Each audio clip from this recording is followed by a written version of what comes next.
Hello mga beshi ko! Sa wakas nga't dumating na yung in-order ko from China!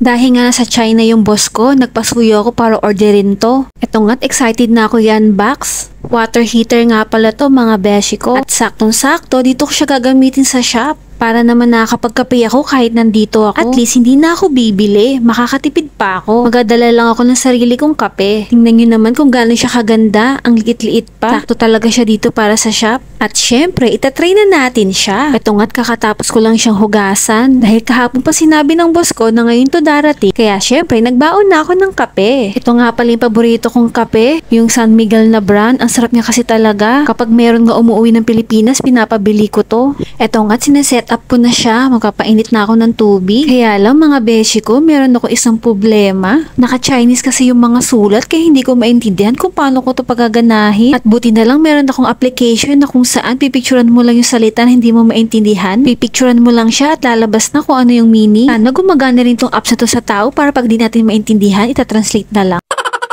So, ayan pala yung ibig sabihin. Kapag tubig lang yung paiinitin, yung unang-una pala yung pipindutin. Meron din kasi yung pipindutin dito kapag iinit mo ay sabaw or ulam, pwede rin dito. At sa wakas gumana na. Na-double press ko nga kaya napunta sa pangalawa. Pero okay lang, at least gumagana. Same lang din naman yun. Mahalaga iinit. Naready ko na nga rin pala tong kape ko at sakto, kumukulo na din yung tubig. O diba, ang galing. Kahit araw-araw ko magkape, pwede na. Sa magtatanong nga pala kung magkano to, hindi ko alam. Kasi pina-order ko lang to sa boss ko tapos hindi niya pinabayaran sa akin. O diba, sana all mabait ang boss. So ayan, paupo-upo na lang, pakape-kape na lang habang naghihintay ng customer. At kaway-kaway sa mga beshi ko na katulad ko na kape is life. So ayun lang, tapos na. Bye!